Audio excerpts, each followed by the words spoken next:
Delight to see you. Yeah.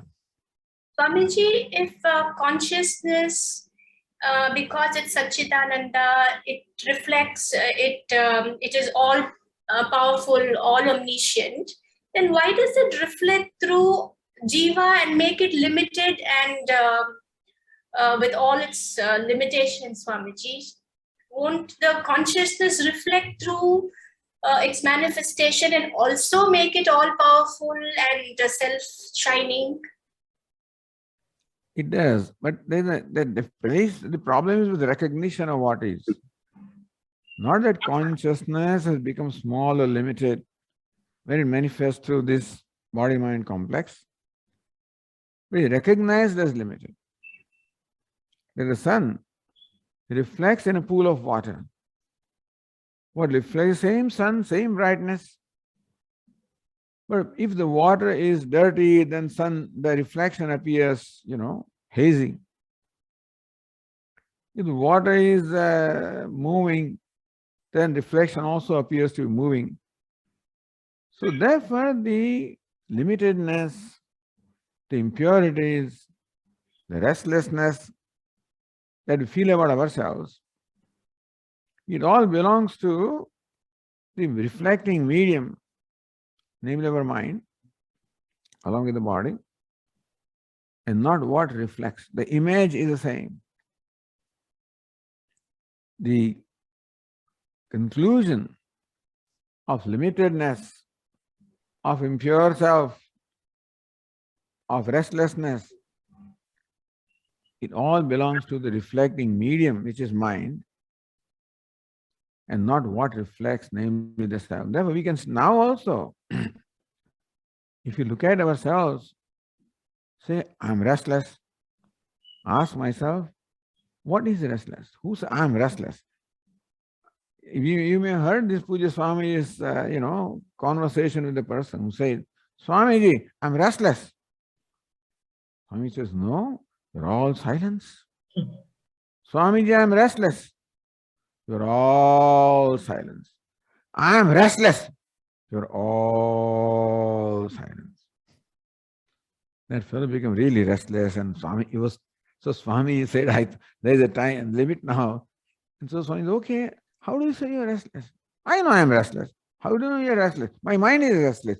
So you are aware of a restless mind. The one who is aware of restless mind is not restless. So the recognition of consciousness, which is ever the same, we are lumping together what is not consciousness and then concluding that we are limited, we are helpless. All limitedness belongs to the reflecting medium, not the image that's reflected. So that's what Vedanta teaches. Because the reflection carries all the qualities of the image. Even though the reflection of sun in water may look restless, may look dirty, may look hazy, we have to do this discrimination. Haziness does not belong to reflection. Movement does not belong to reflection. Smallness does not belong, they all belong to water, the reflecting medium. That's called Viveka. It is due to aviveka or lumping these two that we conclude that consciousness becomes small and limited and helpless. Not the case. There is smallness someplace. Not in image consciousness, in the mind where it reflects. So recognize that all limitations belong to mind and the body. Then let it be. When you recognize that limitations do not belong to I, we don't mind limitation. We have problem with limitation when those limitations belong to I. Something becomes a problem when it gets related to I. Otherwise, the thing is a problem. Death is also not a problem if it's not I. Limitation also not a problem if it is not centered on I. So Vedanta teaches that it is not centered on I. Think it is centered on I. It is not. Is there someplace in the mind? Let it be.